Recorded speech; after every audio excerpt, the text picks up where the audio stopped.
नमस्कार, जय हिंद। मैं अंकित मिश्र स्वागत करता हूं आपका अपनी चैनल एग्जाम तक पर। दोस्तों, इतिहास का एक बहुत ही महत्वपूर्ण वीडियो लेकर एक बार फिर से आप सबके समक्ष उपस्थित हूं। यहां पर दोस्तों सुबह 8 बजे हमारी जो क्लासेस चलती थी उसके स्थान पर अब ये इतिहास वाली क्लासेस चलेंगी और ये क्लासेस बहुत ही ज़्यादा इंपॉर्टेंट होने वाली है, क्योंकि यहाँ पर आपको इतिहास के अधिक से अधिक क्वेश्चन की प्रैक्टिस कराने की यहाँ पर हमारी जिम्मेदारी होगी, जहाँ पर आपको एक ही वीडियो में कम से कम 20 से 25 क्वेश्चन करा दिए जाएंगे। तो चलो दोस्तों, देर न करते हुए वीडियो की शुरुआत करते हैं। तो यहाँ पर दोस्तों आज का हमारा पहला क्वेश्चन है कि rise of the Maratha power पुस्तक के लेखक कौन है। Rise of the Maratha power पुस्तक के लेखक कौन है, ये आपसे पूछा जा रहा है। बहुत ही इंपॉर्टेंट क्वेश्चन है और यहाँ पर मैं बता देना चाहता हूँ कि जितने भी क्वेश्चन मैं आपको लिए लेकर आया हूँ ये सारे क्वेश्चन आपके प्रीवियस ईयर क्वेश्चन पर आधारित हैं। और यहाँ पर दोस्तों आपको वन लाइनर क्वेश्चन करने का मतलब कि आपको तुरंत इसके आंसर भी आपको मिल रहे हैं। यहाँ पर देख सकते हैं कि क्वेश्चन आ रहे हैं कितने नहीं, और जो नहीं आ रहे हैं उसको सीधे सीधे लिख लीजिए। यहाँ पर दोस्तों आपको ऑप्शन न देने का एकमात्र वजह है कि आपको कम समय में अधिक से अधिक क्वेश्चन हो जाए। जो सेशन आपका 20-25 मिनट का होता था, ये सेशन आपका 10 से 12 मिनट का होगा और अधिक से अधिक क्वेश्चन आपको कराए जाएंगे। तो जानेंगे कि rise of the Maratha power की पुस्तक आपकी महादेव गोविंद नाडे हैं इस पुस्तक के लेखक की। बहुत ही इंपॉर्टेंट पुस्तक है। देखिए, सोलंकी राजवंश की राजधानी क्या थी। सोलंकी राजवंश की राजधानी क्या थी। तो दोस्तों सोलंकी राजवंश की बात करेंगे तो इसके संस्थापक हो जाएंगे आपके मूल राज। क्या हो जाएंगे? मूल राज हो जाएंगे। और इसके राजधानी हो जाएगी अनहिलवाड़। ये बहुत ही इंपॉर्टेंट क्वेश्चन है, ऐसे क्वेश्चन आपको याद रखने हैं। यहाँ पर दोस्तों आपका नेक्स्ट क्वेश्चन है, आपका तीसरा क्वेश्चन कि दिलवाड़ा का जैन मंदिर किस राज्य में स्थित है। ये भी क्वेश्चन मोस्ट इंपॉर्टेंट है। ये भी क्वेश्चन आपकी मोस्ट इंपॉर्टेंट है। अगर दोस्तों आप लोगों को लग रहा होगा कि ये क्वेश्चन अगर हमें इंग्लिश में मिल जाए तो ज़्यादा चाहो तो इसी वीडियो के आप डिस्क्रिप्शन बॉक्स में कमेंट करेंगे कि सर इस ऐसे क्वेश्चन को इंग्लिश में भी लाइए। तो यहाँ पर मैं आपको बाईलिंगुअल चला दूंगा कि आपके क्वेश्चन हिंदी में भी हो और इंग्लिश में हो। तो उसके लिए बहुत समस्या भी नहीं है, लेकिन आप लोग कमेंट करेंगे अगर ज़्यादा से ज़्यादा बच्चों का ये आया कि सर आप इंग्लिश में भी क्वेश्चन कराए तो मैं इंग्लिश को मिलाकर भी क्वेश्चन करा दूंगा। उसके लिए कोई दिक्कत वाली बात नहीं है। देखिए, दिलवाड़ा के जैन मंदिर की बात करेंगे तो यह राजस्थान में, कहाँ पर? राजस्थान में है। और राजस्थान में एक पर्वत है आपके माउंट आबू, उसी पर दोस्तों आपका ये दिलवाड़ा का जैन मंदिर है। ये बहुत इंपॉर्टेंट क्वेश्चन है। और दोस्तों जैन की बात करें तो यहाँ से कई सारे क्वेश्चन परीक्षा में पूछे जाते हैं। तो जैन धर्म से एक अभी जो इतिहास वाली सेशन शुरुआत हुआ है सुबह 8 बजे से। आज इसकी पहली क्लास है। सुबह 8 बजे हमारी जो क्लास चलती है उसको रोककर मैं ये इतिहास वाली क्लास चला रहा हूँ।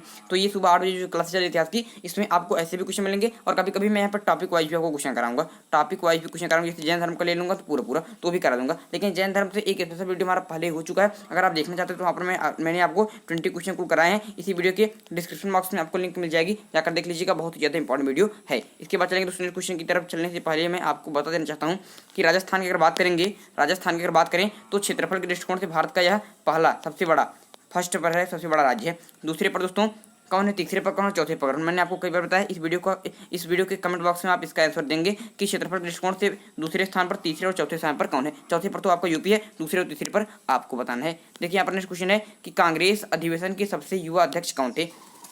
जो कांग्रेस अधिवेशन हुआ था इसके सबसे युवा अध्यक्ष कौन थे, ये आपसे पूछा जा रहा है। और ये एक बहुत ही इंपॉर्टेंट क्वेश्चन है और ऐसे ही क्वेश्चन आपकी परीक्षा में सीधे सीधे देखने को मिलेंगे। दोस्तों कांग्रेस से कई सारे क्वेश्चन परीक्षा में देखने को मिलते हैं। यहाँ पर आप जानने का प्रयास करेंगे जो अबुल कलाम आजाद थे, जो 1940 से लेकर 1946 ईस्वी तक आपके कांग्रेस के अध्यक्ष रहे थे। और सबसे अधिक समय तक कांग्रेस के अध्यक्ष कौन रहे थे, तो के अबुल कलाम आजादी हुए थे, क्योंकि वहाँ पर दोस्तों बीच में आपके अधिवेशन नहीं हुए थे। और अधिवेशन का ये नियम था कि जब तक दूसरा अधिवेशन नहीं होगा तब तक पुराना अध्यक्ष ही अध्यक्ष रहेगा। तो 6 वर्षों तक का अध्यक्ष का कार्यकाल था अबुल कलाम आजाद का। ये सबसे बड़ा अध्यक्ष का कार्यकाल इनका था। कांग्रेस अधिवेशन के सबसे युवा अध्यक्ष कौन हो जाएंगे, तो अबुल कलाम आजाद हो जाएंगे। यहाँ पर दोस्तों थोड़ी सी बात मैं आपको कांग्रेस के बारे में बता देना चाहता हूँ। तो यहाँ पर दोस्तों कांग्रेस के बारे में आप जानने का प्रयास करेंगे कि कांग्रेस की स्थापना, दोस्तों प्रथम अधिवेशन की बात करेंगे तो 1885 ईस्वी में हुआ था। कब? 1885 ईस्वी में कांग्रेस का पहला अधिवेशन हुआ था। ये बहुत पूछा जाता है, तो पहला अधिवेशन कब हुआ था, तो पहला जो अधिवेशन होगा ये आपके 1885 में हुआ था। और कहाँ पर हुआ था, तो पहला अधिवेशन आपके 1885 में आपके पूना में दोस्तों ये होना था। पूना में इसको होना था, लेकिन पूना में प्लेग हो गया, पूना में प्लेग फैल गया। इसकी वजह से इसको मुंबई में कराया गया था। कहाँ पर? आपके मुंबई में कराया गया था। तो ये बात याद रखेंगे, कहाँ पर हुआ था, तो आपकी मुंबई में हुआ था, क्योंकि आपके ये पूना में होना था, लेकिन पूना में प्लेग फैलने की वजह से यह आपके मुंबई में हुआ। यहाँ पर लिखेंगे कि ये आपके मुंबई में हुआ था। कहाँ पर आपको हुआ था, मुंबई में हुआ था। इसके अध्यक्ष कौन चुने गए थे, तो इसके अध्यक्ष चुने गए थे आपके व्योमेश चंद्र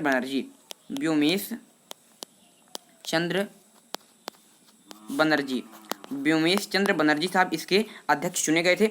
और दोस्तों इसमें कुल 72 सदस्य थे। कितने? 72 सदस्य थे। 72 सदस्य थे। और मुंबई की भी बात करें तो गोकुलदास तेजपाल संस्कृत विद्यालय में यह हुआ था। एक बहुत ही इंपॉर्टेंट बात है। दोस्तों पहले बात करें कांग्रेस की, तो पहले कांग्रेस का नाम था भारतीय राष्ट्रीय संघ, भारतीय राष्ट्रीय संघ, और इसकी स्थापना की थी ए.ओ. ह्यूम ने। किसने? ए.ओ. ह्यूम इसके संस्थापक माने जाते हैं।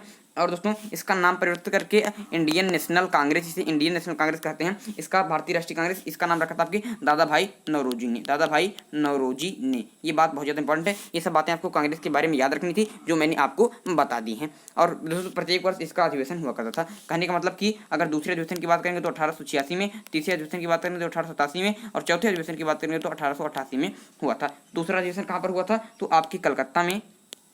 4 अधिवेशन पूछे जाते हैं तो कलकत्ता में, तीसरा अधिवेशन आपके मद्रास में, और 5वां अधिवेशन आपका, चौथा अधिवेशन आपका, ये तीसरा है, ये आपका दूसरा है, ये आपका तीसरा है, और ये आपका चौथा है। और चौथा अधिवेशन आपका इलाहाबाद में हुआ, जिसे प्रयागराज के नाम से जानते हैं, प्रयागराज के नाम से जानते हैं। यहाँ पर बात करें दोस्तों इसमें, तो इसमें आपके नौरोजी, दादा भाई नौरोजी इसके अध्यक्ष थे दूसरे अधिवेशन के। तीसरे अधिवेशन के अध्यक्ष कौन थे? तो तीसरे अध्यक्ष थे बदरुद्दीन तैयब जी, जो प्रथम आपके मुस्लिम अध्यक्ष थे। और चौथे अधिवेशन के आपके अध्यक्ष थे आपके जॉर्ज यूले, जो प्रथम अंग्रेज आपके अध्यक्ष थे, जॉर्ज यूले साहब। तो ये सब बातें आपको याद रखनी थी जो मैंने आपको बता दी हैं। और जैसे जैसे समय आता चलेगा मैं आपको अतिरिक्त जानकारियाँ देता रहूँगा।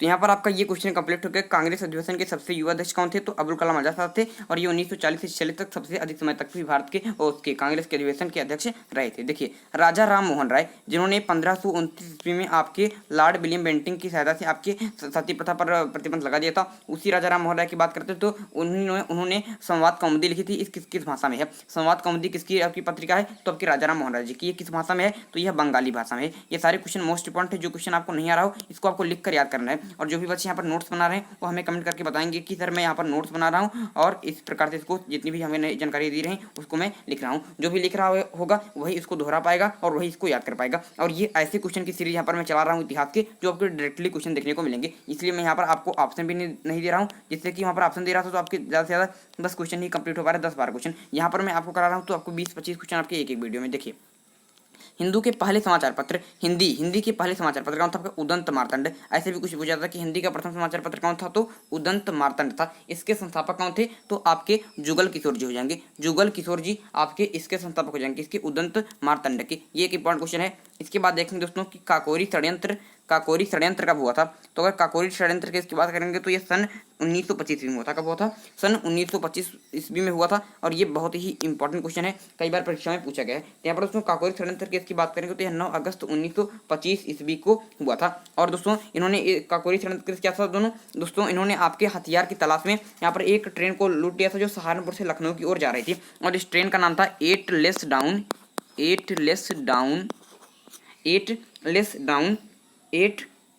लेस डाउन ट्रेन, इसका नाम था। और यह आपके लखनऊ से सहारनपुर जा रही थी। कहाँ से? आपके सहारनपुर से लखनऊ जा रही थी।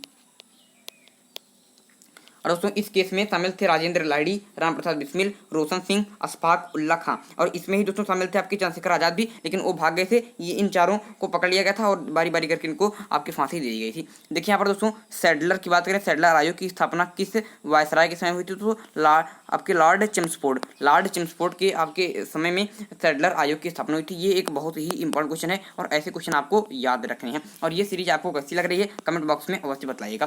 दोस्तों पिछला सेशन हमारा हुआ था 10 क्लासें तक आपके जीके जीएस के हो चुके हैं। उसके बाद मैंने निर्णय लिया कि अभी अब तक आपको जो आपकी जियोग्राफी और हिस्ट्री के अलग अलग क्वेश्चन कराए जा रहे हैं, यहाँ पर कुछ सेशन आपको 5 से 6 सेशन ऐसे दिया जाए जहाँ पर आपको अधिक से अधिक हिस्ट्री के क्वेश्चन करा दिए जाएँ। तो इसलिए मैं ये सेशन चला रहा हूँ। ये सेशन आपको कैसा लग रहा है कमेंट बॉक्स में अवश्य बताइएगा।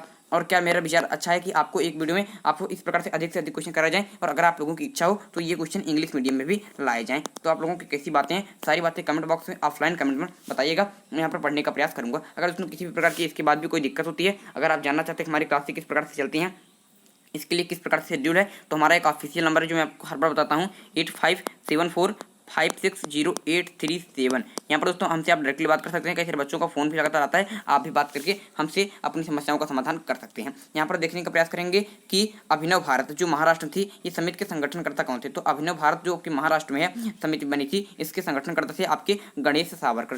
तो जो आपके बीडी सावरकर साहब थे, उन्हीं के भाई थे आपके गणेश सावरकर, तो वो आपके अभिनव भारत जो महाराष्ट्र समिति के संगठनकर्ता हो जाएंगे। ये एक बहुत ही इंपॉर्टेंट क्वेश्चन है। और दोस्तों इस चैनल को आप लोग कर लेंगे सब्सक्राइब, क्योंकि यहाँ पर इसी प्रकार की वीडियो आते रहते हैं प्रत्येक सुबह 8 बजे, और ये सेशन आपके लिए बहुत ही ज़्यादा कारगर सिद्ध होगा। जब आप परीक्षा देकर आएंगे तो आपको ये सीधा देखने को मिलेगा। देखेंगे दोस्तों कि संयुक्त राष्ट्र महासभा की पहली आपके अध्यक्ष कौन थी। तो संयुक्त राष्ट्र महासभा की पहली महिला अध्यक्ष थे आपके विजया लक्ष्मी पंडित। कौन थे आपके विजया लक्ष्मी पंडित थी। ये एक बहुत ही क्या है आपकी इंपॉर्टेंट क्वेश्चन है, और उसमें ये आपके जवाहरलाल नेहरू जो थे उनकी बहन हो जाती हैं आपकी विजया लक्ष्मी पंडित, जो कि संयुक्त राष्ट्र जो महासभा है इसकी पहली महिला अध्यक्ष थी। ये एक बहुत ही इंपॉर्टेंट क्वेश्चन है। देखेंगे कि 1857 के विद्रोह के समय ब्रिटेन का पीएम कौन था। तो आपके विस्कॉन्ट पाल्मस्टर्न ये कौन थे आपके 1857 के विद्रोह के समय ब्रिटेन के पीएम हो जाएंगे। और एक बहुत ही ज़्यादा इंपॉर्टेंट क्वेश्चन है, और ऐसे क्वेश्चन परीक्षा में सीधे सीधे देखने को मिलते हैं। यहाँ पर दोस्तों बात करेंगे 1857 ईस्वी के विद्रोह के, तो ये ऐसे 1857 ईस्वी के विद्रोह के भी कई सारे क्वेश्चन परीक्षा में देखने को मिलते हैं। तो यहाँ पर मैं कुछ बातें आपको बता देना चाहता हूँ 1857 ईस्वी के विद्रोह की। तो यहाँ पर दोस्तों देखने का प्रयास करेंगे कि 1857 ईस्वी के विद्रोह के तात्कालिक कारण क्या था। तो उस समय का दोस्तों आपकी बात करें कारण, तो उस समय कारण था दोस्तों जो आपके वहाँ पर दोस्तों एक राइफल चला करती है आपके ब्राउन बेस राइफलों के स्थान पर दोस्तों एक नई आपके राइफल आई थी इनफील्ड राइफल। कौन? Enfield rifle. और यहाँ पर दोस्तों अफवाह फैला दी गई कि उसमें आपके सुअर एवं गाय की चर्बी से युक्त वहाँ पर आपके सुअर एवं आपकी जो आपके गाय है उसकी चर्बी वहाँ पर राइफलों में लगी हुई है, इसीलिए दोस्तों वहाँ पर दोस्तों इसकी अफवाह फैल गई। और यहाँ पर दोस्तों आपके जो मंगल पांडे नामक एक योद्धा था, उसने आपको उसको दांत से काटने से मना कर दिया, जिसकी वजह से दोस्तों उसने आपकी फायरिंग भी कर दी। और उसी फायरिंग में दोस्तों आपके लेफ्टिनेंट बाग और मेजर सार्जेंट की मृत्यु हो जाती है। और उसके बाद 8 अप्रैल 1857 को इसे फांसी दे दी जाती है। उसके बाद ये इस क्रांति की शुरुआत आपके मेरठ से होती है। कब? 10 मई से। तो इस बात को याद रखेंगे। और ऐसे दोस्तों क्वेश्चन आपकी परीक्षा में देखने को मिलते हैं। और दोस्तों एक वीडियो हमारा स्पेशल है 1857 ईस्वी के विद्रोह की। यहाँ पर दोस्तों आपको एक आई बटन पर या फिर आपको इसी वीडियो के डिस्क्रिप्शन बॉक्स में आपको एक लिंक मिल जाएगी स्टैटिक जीके नाम की, विविध विविध नाम की जीके विविध। वहाँ पर खोलेंगे तो आपको इसी प्रकार से टॉपिक वाइज कई सारे वीडियो मिल जाएंगे। जाकर खोलेंगे तो आपको सारे वीडियो मिल जाएंगे जो बहुत ज़्यादा इंपॉर्टेंट है। वहाँ पर एक वीडियो 1857 ईस्वी के विद्रोह का भी आपको मिल ही जाएगा। देखिए नेक्स्ट क्वेश्चन है कि 1857 ईस्वी के विद्रोह का मुख्य तात्कालिक कारण क्या था। यहाँ पर देखिए आपको ये क्वेश्चन के रूप में देखने को मिला है, तो चर्बी वाला कारतूस। इसी प्रकार से जो बातें मैं आपको बताता हूँ ये क्वेश्चन के रूप में देखने को मिलेंगी, तो सब बातें आपको नोट होनी चाहिए। चर्बी वाला कारतूस क्या था आपके 1857 ईस्वी के विद्रोह का तात्कालिक कारण था, और कैसे आपके चर्बी वाला कारतूस क्या था ये मैंने आपको बता ही दिया। देखिए दोस्तों इसके बाद अगर किसी क्वेश्चन में डाउट हो जाता है तो कमेंट बॉक्स में बता दीजिएगा, सर ये क्वेश्चन फिर से करा दीजिए, इसमें किसी भी प्रकार की समस्या मुझे है। देखिए बंगाल के भयंकर अकाल के समय बंगाल का गवर्नर कौन था। तो आपके कॉर्टियर था। कौन था आपका? कॉर्टियर था। बंगाल के जो बंगाल में भयंकर अकाल पड़ा था उसमें बंगाल का गवर्नर। देखेंगे कि बक्सर का जो युद्ध था अंग्रेजी सेना का नेतृत्व किसने किया था। तो हेक्टर मुन्नर ने किया था। और यह युद्ध कब हुआ? तो 1764 ईस्वी में। यहाँ पर दोस्तों मैं इसकी बातें थोड़ा सा आपको बता देना चाहता हूँ। देखिएगा कि जो आपके बक्सर का युद्ध था ये 1764 ईस्वी में हुआ था, 1764 ईस्वी में। और किसके बीच? तो आपके एक तरफ से दोस्तों आपके शाह आलम द्वितीय, सुजाउद्दौला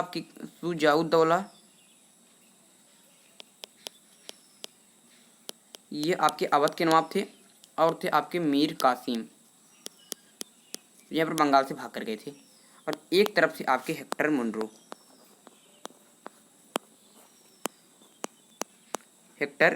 थे। यहाँ पर देखने का प्रयास करेंगे दोस्तों। इतने होने के बाद भी यहाँ पर दोस्तों हेक्टर मुनरो विजय हो जाता है। ये तीन थे उसके बाद भी। और दोस्तों इसके बाद इलाहाबाद की संधियाँ होती हैं, और इलाहाबाद की 2 संधि होती है। कितनी संधि होती है? 2 संधि होती है। एक संधि होती है आपकी 12 अगस्त 1764 को, 12 अगस्त 1764 को आपके शाह आलम द्वितीय के साथ, और एक होती है आपकी 16 अगस्त 1764 को आपके सुजाउद्दौला के साथ। और मीर कासिम वहाँ से भाग लेता है। यहाँ पर इतिहास में इसका फिर से जिक्र कहीं पर नहीं मिलता है। और यहाँ पर सुजाउद्दीन से खड़ा मानिकपुर का इलाका लेकर आपके शाह आलम द्वितीय को दे दिया जाता है। तो बस इतनी सी बातें हुई थी आपके इलाहाबाद की संधि। तो अगर पूछे कि इलाहाबाद की संधि संबंधित किससे, तो आपके बक्सर के युद्ध से। यहाँ पर जानने का प्रयास करेंगे कि किसी वीडियो में आपको बताऊंगा कि 1757 ईस्वी के प्लासी का युद्ध क्या था, और 1760 ईस्वी का एक युद्ध हुआ था आपके वांडीवास का युद्ध, उसके बारे में भी मैं किसी दिन समय रहेगा तो बताऊंगा। फिलहाल चलते हैं अगले क्वेश्चन की तरफ। तो यहाँ पर आपका नेक्स्ट क्वेश्चन है कि किस युद्ध में सिकंदर सिकंदर थे ये राजा पुर को पराजित किया था। तो आपके हाइडेस पेज का युद्ध जो 326 ईसा पूर्व हुआ था, इसमें ही दोस्तों आपके सिकंदर ने राजा पुर को पराजित कर दिया था, इसलिए इसे पोरस का युद्ध भी कहा जाता है, पोरस का युद्ध भी कहा जाता है। चलेंगे यहाँ पर दोस्तों नेक्स्ट क्वेश्चन की तरफ। यहाँ पर दोस्तों नेक्स्ट क्वेश्चन की तरफ चलेंगे कि छत्रपति शिवाजी का उत्तराधिकारी कौन था। तो छत्रपति शिवाजी का उत्तराधिकारी हो जाएगा Sambhaji. Most important question, Sambhaji की हत्या किसके द्वारा की गई थी। तो औरंगजेब के द्वारा। औरंगजेब के द्वारा जिसे जिंदा पीर या फिर आलमगीर फर्स्ट भी कहा जाता है। तो जिंदा पीर के नाम से किसे जाना जाता है, या फिर आलमगीर फर्स्ट फर्स्ट के नाम से किसे जाना जाता है। तो आपके औरंगजेब को ही। और इसने ही दोस्तों बहादुरगढ़ के पास 1689 ईस्वी में आपके संभाजी की हत्या कर देता है। एक बहुत ही ज़्यादा इंपॉर्टेंट क्वेश्चन है। देखिए यहाँ पर दोस्तों नेक्स्ट क्वेश्चन कि राजा रणजीत सिंह का राज्य कितने सूबों में विभाजित था। तो राजा रणजीत सिंह की दोस्तों बात करेंगे तो राजा रणजीत सिंह का जो राज्य था ये 4 सूबों में विभाजित था, आपके 4 सूबों में विभाजित था, जो बहुत ज़्यादा इंपॉर्टेंट है। यहाँ पर मैं किसी दिन आपको बताऊंगा कि ये 4 सूबे कौन कौन से थे। यहाँ पर दोस्तों स्टार्ट में मैंने आपको दे दिया है, लेकिन कभी यहाँ पर मैं आपको बताने का प्रयास करूंगा कि वो 4 आपके यहाँ पर। चलिए मैं आपको बता ही देता हूँ। यहाँ पर दोस्तों एक था आपका पेशावर, एक था दोस्तों आपका मुल्तान, एक था आपका लाहौर और एक था आपका क्या आपका कश्मीर। तो ये आपके हो जाएंगे इसके 4 राजा रणजीत सिंह के 4 सूबे। इस 4 सूबे में इसका राज्य विभाजित था। राजा रणजीत सिंह के बारे में कल की वीडियो में आपको स्पेशल रूप से बताऊंगा। चलिए दोस्तों आज का सेशन यहीं पर समाप्त करते हैं। और सेशन समाप्त करने से पहले 2 बातें आप ध्यान रखेंगे कि सुबह 8 बजे हमारी जो क्लासेज जीके जीएस की चलती थी, जीके जीएस की जो क्लासेज चलती थी, उसके स्थान पर अब कुछ दिन ये आपकी हिस्ट्री की क्लासेज चलेंगी। और यहाँ पर आपको अधिक से अधिक क्वेश्चन कराए जाएंगे जो 1 लाइनर हैं। क्या आपके जो 1 लाइनर हैं, यहाँ पर आपको ऑप्शन नहीं मिल रहे हैं। अगर आप लोग देखना चाहते हैं ये क्वेश्चन इंग्लिश मीडियम में तो कमेंट करेंगे इस वीडियो के डिस्क्रिप्शन बॉक्स में। और अगर आप किसी प्रकार के और वीडियो देखना चाहते हैं तो कमेंट कर दीजिएगा। यहाँ पर बहुत सारे बच्चों का आ रहा था सर आप क्लास 6 की वीडियो बनाइए, क्लास 6 CHS के लिए। यहाँ पर मैं बता देना चाहता हूँ कि थोड़ा सा शेड्यूल में बिजी होने की वजह से आपकी कुछ क्लास नहीं हो पा रही, लेकिन जल्द से जल्द आप लोगों के लिए एक बेहतर प्लान लेकर मैं हाजिर हूँगा। और जल्द से जल्द आपकी वीडियो मिल जाएगी कि CHS का एग्जाम कब होगा। इस पर एग्जाम तक परिवार अपनी पड़ताल जारी है उसकी, और ये समझने का प्रयास कर रहा है कि आखिरकार क्या बात है। तो अब मैं आपके लिए ये वीडियो तभी लेकर आऊँगा जब मुझे पूरी जानकारी हो जाएगी। यहाँ पर मैं पड़ताल में लगा हुआ हूँ स्वयं, और पूरा CHS परिवार आपके साथ पड़ताल में लगा हुआ है। और जल्द से जल्द आपको ये वीडियो आपको उपलब्ध कराए जाएंगे। तब तक के लिए मैं इतने कह सकता हूँ कि चैनल को सब्सक्राइब कर लीजिए, क्योंकि यहाँ पर इसी प्रकार की वीडियो आपको मिलते रहते हैं। और अपना विश्वास इस चैनल पर बनाए रखिए। चलो दोस्तों आज के लिए आपसे लेते हैं विदा। अगले वीडियो में एक नए टॉपिक के साथ फिर होगी मुलाकात। तब तक के लिए मुझे दीजिए इजाजत। मैं हूं अंकित मिश्र और आप देख रहे हैं एग्जाम तक। धन्यवाद।